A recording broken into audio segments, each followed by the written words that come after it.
They used to say her jewels were monstrous, heavy, awkward, even a little embarrassing when set beside the masterpieces her grandmother, Queen Mary, had left behind. Yet the question remains, was Queen Elizabeth II truly lacking in taste and design, or have we been far too severe in our judgment of her? In this story, we will wander through every jewel she personally commissioned, from the fiery glow of rubies to the deep ocean blue of sapphires and the lofty sparkle of towering aquamarines. Some of these treasures invited laughter, others earned quiet respect, and a few now worn by Queen Camilla and the Princess of Wales are finding a renewed appreciation. So let us look again and ask whether Elizabeth's creations were truly failures or simply misunderstood gems that have been waiting patiently for their moment to shine. To understand Elizabeth's path as a commissioner of jewels, we must first speak of her grandmother, Queen Mary. There is no denying it. Queen Mary was a true master, a genius of jewellery.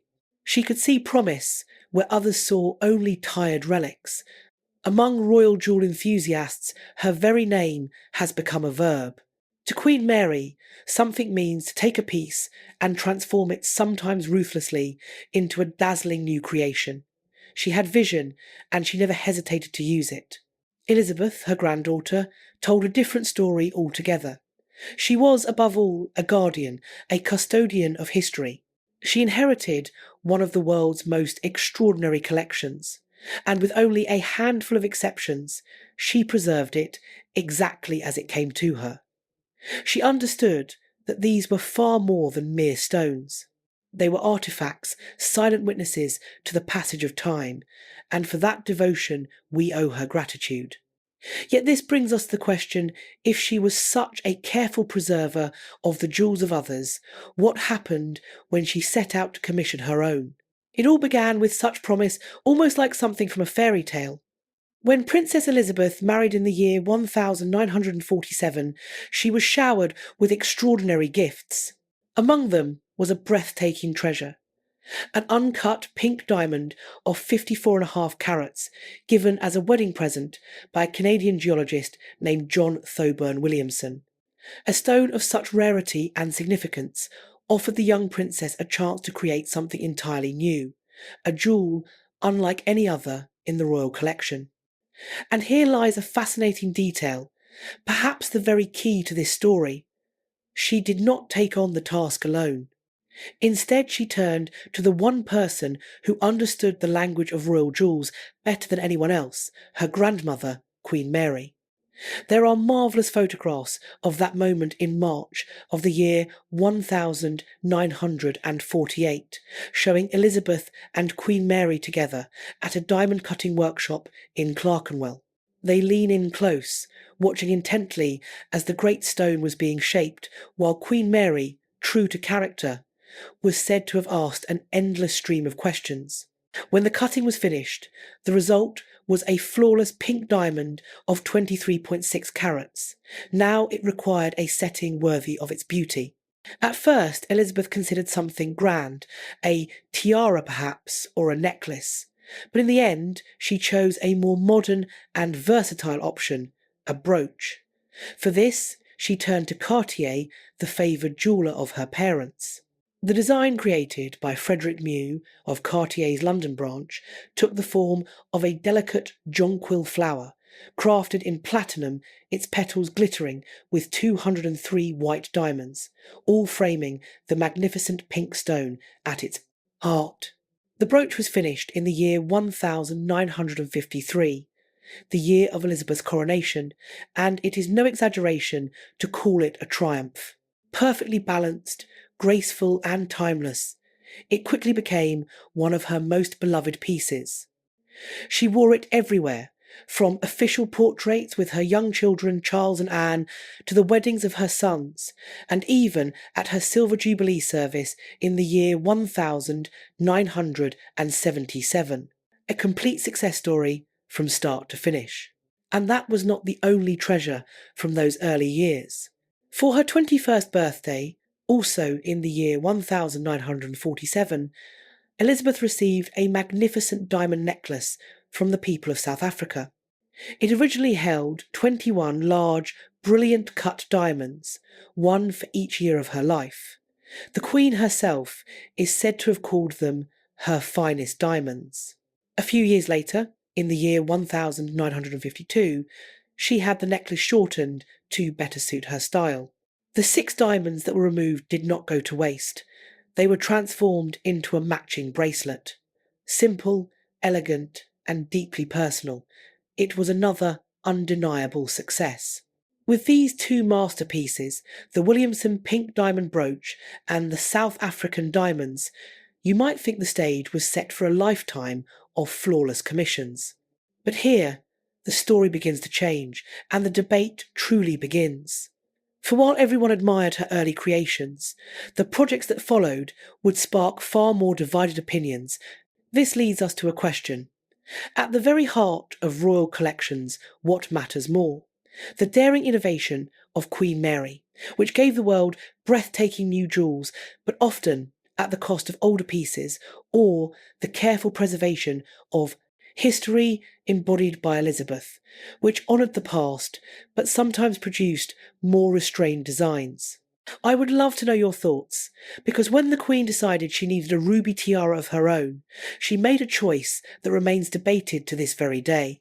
So the Queen needed a ruby tiara. But why, you might ask? After all, she had access to the crown jewels.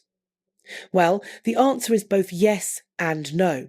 The most resplendent ruby tiara in the collection, the Oriental Circlet, was a favourite of her mother's. And after the death of the king, the young Queen Elizabeth made the gracious choice to allow her mother to go on wearing it, along with several other heirlooms of the crown. This meant that for decades the grandest ruby pieces were absent from Elizabeth's own jewel box. If she wanted a ruby tiara for state occasions, she would need to create one for herself. And the story of how she did just that begins with another extraordinary gift. For her wedding in the year 1947, the people of Burma presented her with 96 flawless rubies. The number was not chosen at random. In Burmese tradition, it is believed that these stones protect the wearer from 96 different diseases that may trouble the human body. Think of that for a moment. It was more than a gift of jewels. It was a gift of goodwill, a heartfelt wish for a long and healthy life. For a young queen stepping into the weight of monarchy, such symbolism must have been profoundly meaningful. And yet, those precious rubies remained tucked away in the vaults for more than a quarter of a century. Not until the year 1973 did Elizabeth finally decide to give them a worthy setting. She had the sentiment, she had the rubies. Now, all she needed were the diamonds. And it is here that the story takes a very controversial turn.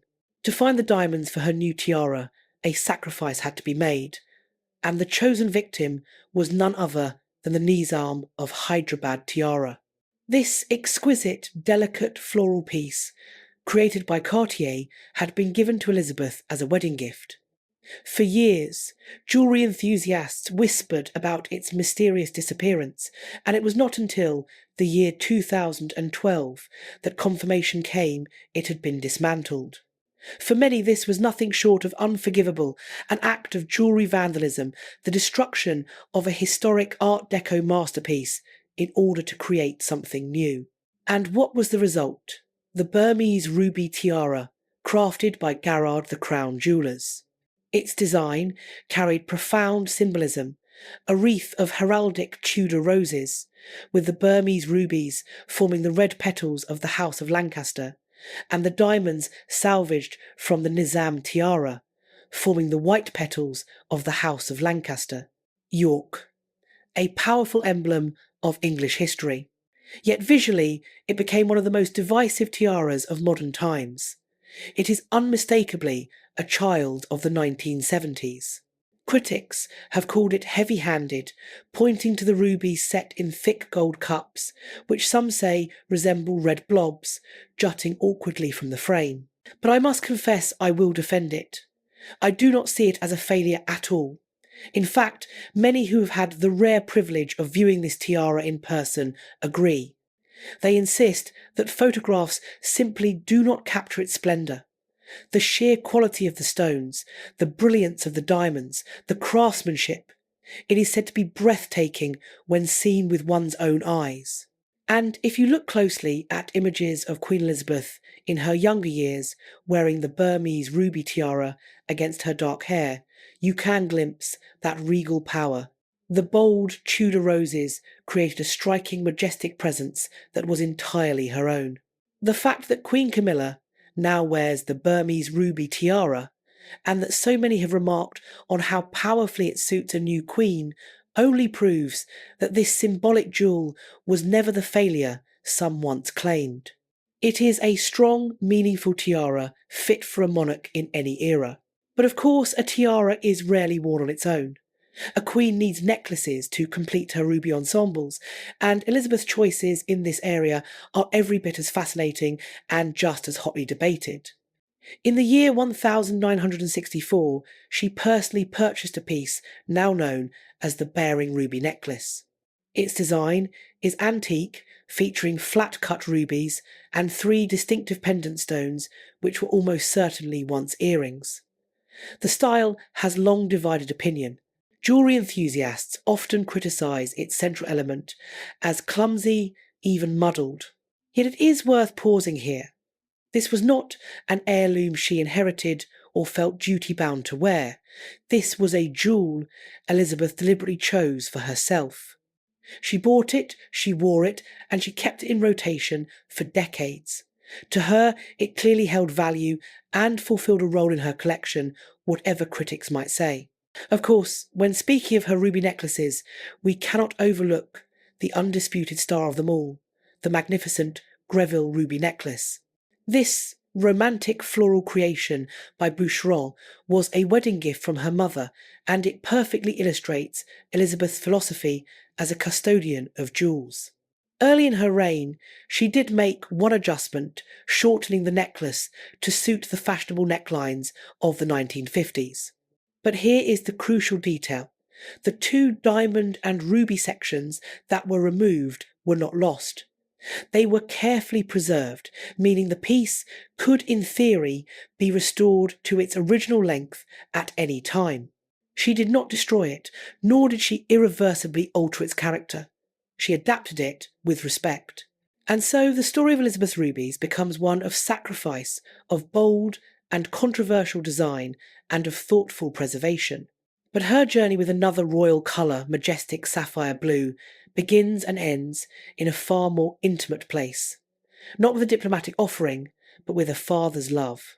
It is a story that would guide her toward one of her most practical and at the same time one of her most discussed solutions. Let us journey back to the pivotal year of 1947. Princess Elizabeth had just married her beloved Philip. Among the thousands of wedding gifts she received, there was one that would become one of the most precious treasures in her collection. It came from the person she cherished most deeply, her father, King George VI. He presented her with an antique sapphire suite, a necklace, and matching earrings that had been crafted during the reign of Queen Victoria around the year 1850. These jewels were not dazzling novelties, but pieces of true substance, steeped in history and dignity. The sapphires were so remarkable that the playwright Noel Coward himself described them as the largest sapphires he had ever seen. A fine compliment for a man who moved in the most glittering circles of his time. It was clear that the young princess treasured them. In early portraits of her, the suite is worn often and with evident pride. Later in the early years of her reign, she chose to have the necklace shortened by removing several of its sapphire clusters. Yet, in keeping with her nature as a careful guardian of her possessions, she allowed nothing to be lost. Those removed clusters were transformed into a graceful, matching bracelet, and so the suite grew rather than diminished. In time, she added yet another element, a detachable pendant of sapphire and diamond. This thoughtful addition gave her wonderful versatility. She could wear the necklace in its simplified form for understated occasions or enrich it with the pendant for grander events. These subtle changes were a triumph, creating multiple forms of beauty while preserving the heart of her father's gift. By the early 1960s, however, a new dilemma had arisen. The sapphire necklace, bracelet and earrings were exquisite, but there was no matching tiara.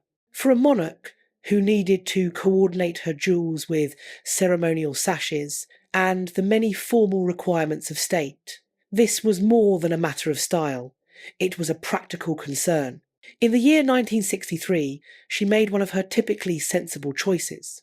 She purchased a 19th century sapphire necklace that had once belonged to Princess Louise of Belgium, the daughter of King Leopold II.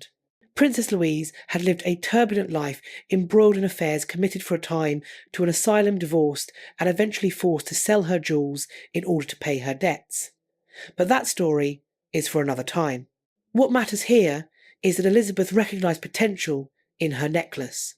She had it mounted on a tiara frame, creating what has since become known as the Belgian sapphire tiara. Yet this is where the controversy began. When one looks at the finished piece, it is immediately apparent that the design was originally intended to rest horizontally around the neck, not vertically upon the head. The elements that now rise upwards were once meant to hang gracefully downwards as pendants. Modern enthusiasts of royal jewels have not always been forgiving. Some have unkindly dubbed the piece the corgi paw tiara, pointing to its distinctive silhouette. And many have criticised it as little more than an inverted necklace placed upon a frame. And yet there is a strong case to be made in its defence. Her aim was never to create a daring or radical design, but rather to bring together a harmonious whole, and in that she succeeded. The colour and style of the sapphires in the tiara perfectly complement the jewels from her father's suite. When worn together, the entire set appears remarkably cohesive and undeniably regal. It may not be the most architecturally flawless tiara, but as part of a complete ensemble, it achieves exactly what it was meant to do. What is even more telling is how this sapphire suite has found renewed life in the present day. Queen Camilla has embraced these jewels wholeheartedly, choosing them for some of the most significant moments of the new reign.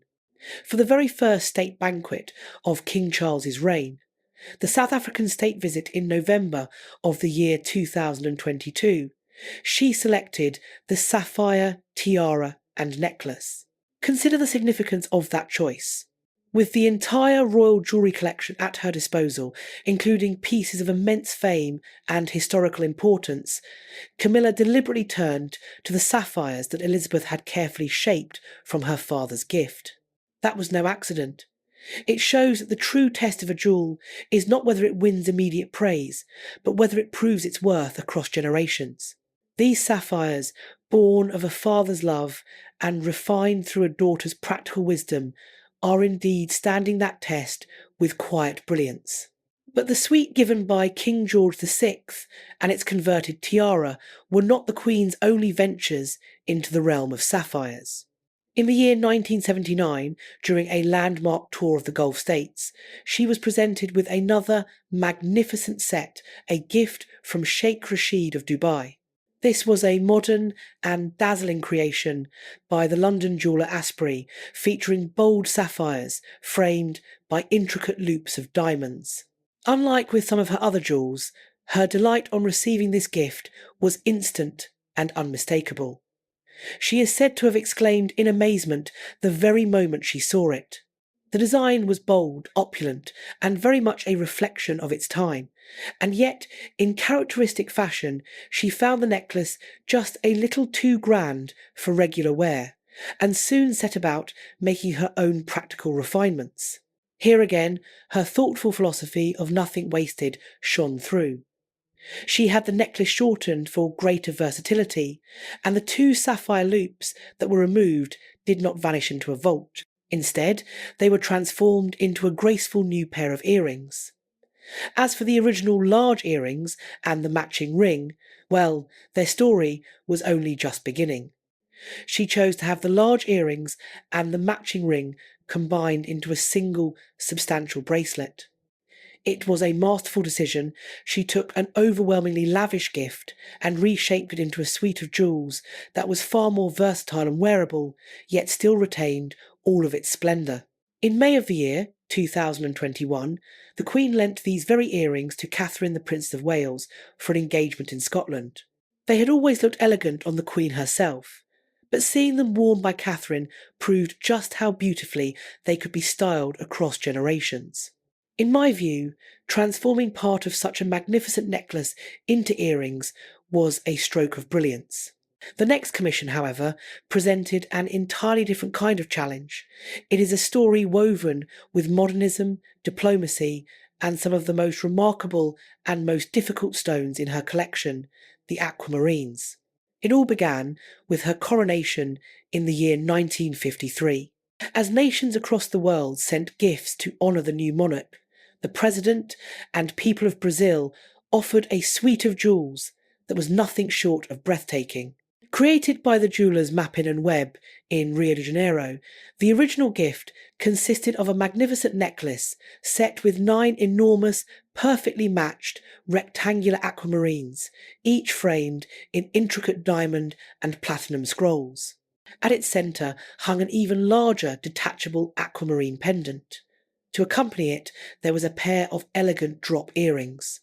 These were not ordinary stones. They were among Brazil's finest natural treasures, cut and polished to perfection. What made this gift truly remarkable, however, was its living quality. It did not remain fixed. In the year 1958, on another state occasion, Brazil added to the collection with a matching bracelet and a grand brooch. Piece by piece, the suite grew into a significant and evolving part of the Queen's jewel collection, a testament both to Brazilian craftsmanship and to the enduring ties between the two nations. But just as with her sapphires, the aquamarine suite had one notable omission: there was no tiara. And so in the year 1957, the Queen turned to the jeweller Garrard with a special commission.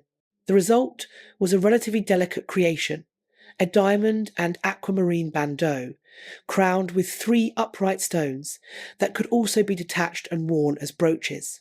It was sleek, modern, and chic, and she wore it to glamorous occasions such as the royal film performance. Yet, not everyone was impressed. Some critics dismissed the 3 prominent stones as resembling Cyclops' eyes. Perhaps the Queen herself felt the piece lacked the grandeur befitting the rest of the Brazilian suite. Then came the dramatic turning point. In the year 1968, during a state visit to Brazil, the governor of Sao Paulo presented her with an extraordinary gift: an aquamarine and diamond hair ornament set with stones of exceptional size and brilliance. With these new gems in her possession, the Queen saw her opportunity. It was time for a major transformation. By the year 1971, the Queen resolved that it was time for a true transformation. She did not simply enhance the aquamarine tiara. She reinvented it entirely with the clear intention of creating something powerful and commanding. The changes were nothing short of audacious. The enormous aquamarine pendant from her original coronation necklace, the gift of Brazil in 1953, was removed and set as the towering new centrepiece of the tiara. The splendid stones from the Sao Paulo hair ornament were incorporated into 4 dramatic fan-shaped motifs, each placed between the original uprights. In a clever exchange, the tiara's former central stone was reworked to become the new smaller pendant for the necklace. The result was one of the tallest, most architectural diadems in her entire collection. But was it a triumph? Opinions have long been divided. Many critics have called it ungainly, fussy, even monstrous. Its immense scale can indeed feel overwhelming. And yet there is an undeniable grandeur in its boldness. This is not a tiara that whispers, it declares. It is pure, unapologetic, mid-century glamour. When the Queen wore the full suite, she was not seeking subtlety or restraint. She was making a deliberate statement. These were magnificent stones, presented by a proud nation, and she chose to honour their importance by giving them the most imposing setting imaginable. The effect was theatrical commanding and a reflection of the confident modern monarch she had become. So the question remains, was this an example of excess more is more, taken too far? Or was it instead a bold and regal tribute perfectly suited to both the splendour of the gems and the country that bestowed them? After the bold statements and fiery debates stirred by the Queen's ruby and aquamarine commissions, we arrive at a piece that offers the gentlest contrast, pure, quiet elegance. This jewel is so universally admired that it feels almost like a peaceful resolution in the Japanese pearl choker. Its story begins in the year 1975, during the Queen's first state visit to Japan. On that occasion, the Japanese government presented her with what was described as a collection of the very finest cultured pearls. Some years later, she entrusted Garrard the Crown jeweller with the task of transforming them into a necklace. The result was a beautifully simple 4-strand pearl choker, fastened at the centre with a gracefully curved diamond clasp. And here lies a charming personal detail. While never officially confirmed, it has often been suggested that Prince Philip, whose discerning eye for design was well known, may have offered his own input in shaping the creation of this serene and timeless jewel. But the story of this choker carries an unexpected twist. The very first person to wear it in public was not the Queen herself. Instead, this newly commissioned jewel made its debut in the year 1982, when Diana, Princess of Wales, chose it for a state banquet. Paired with the lover's knot tiara, the choker looked absolutely radiant upon her.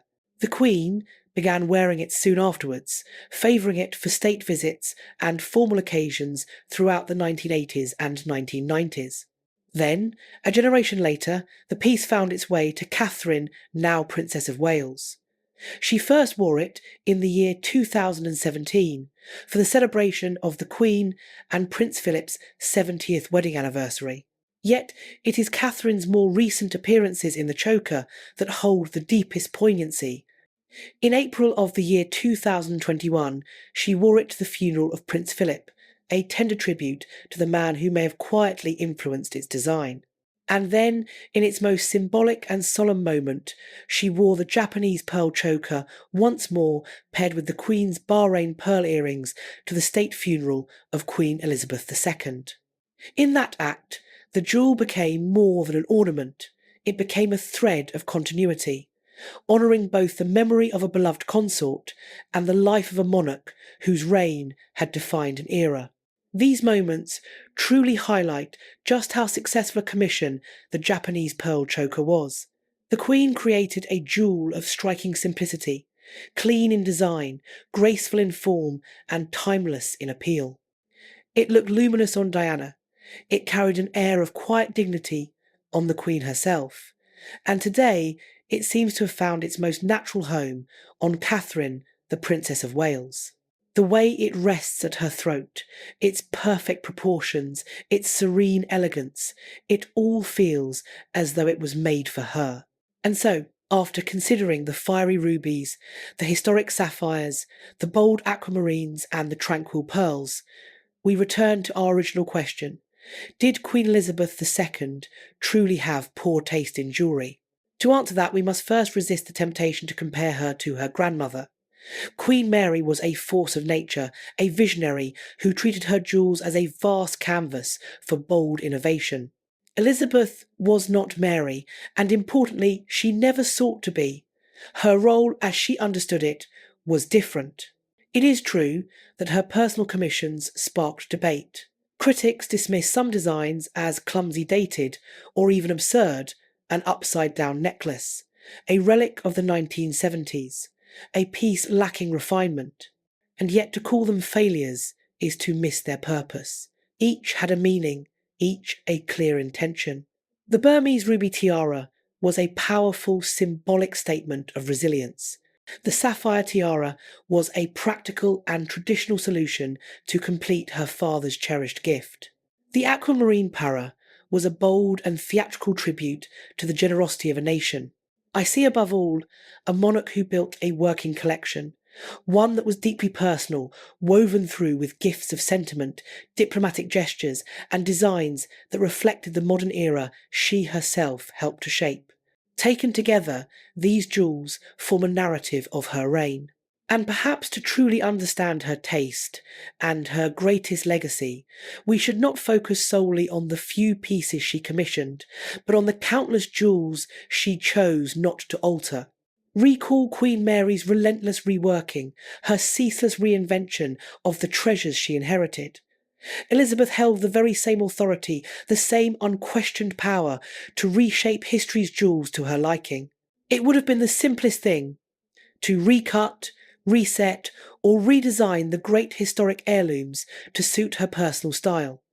But she chose restraint. To me, two of her most significant commissions, the Burmese ruby tiara and the Belgian sapphire tiara, stand as genuine successes. They are regal, symbolic, and they have already proved their power across two generations of queens. The Brazilian aquamarine parure, I admit, remains the most challenging. As an ensemble, it commands respect, but the tiara on its own can at times feel overwhelming in its sheer scale. But when you view the aquamarine tiara as the crowning piece of the entire suite, worn with that monumental necklace and bracelet, it suddenly makes sense. It was never intended to be subtle, it was designed to be majestic, a symbol of regal power. And yet, where I believe the Queen's taste shines most clearly is not in these grand, imposing statements, but in her smaller, more practical choices. Her thoughtful edits, shortening a necklace and turning its spare links into a bracelet, or reworking a gift to create something more versatile, reveal a wonderfully pragmatic and resourceful mind. Then there are the undeniable triumphs jewels that stand beyond all criticism. The Williamson pink diamond brooch and the Japanese pearl choker.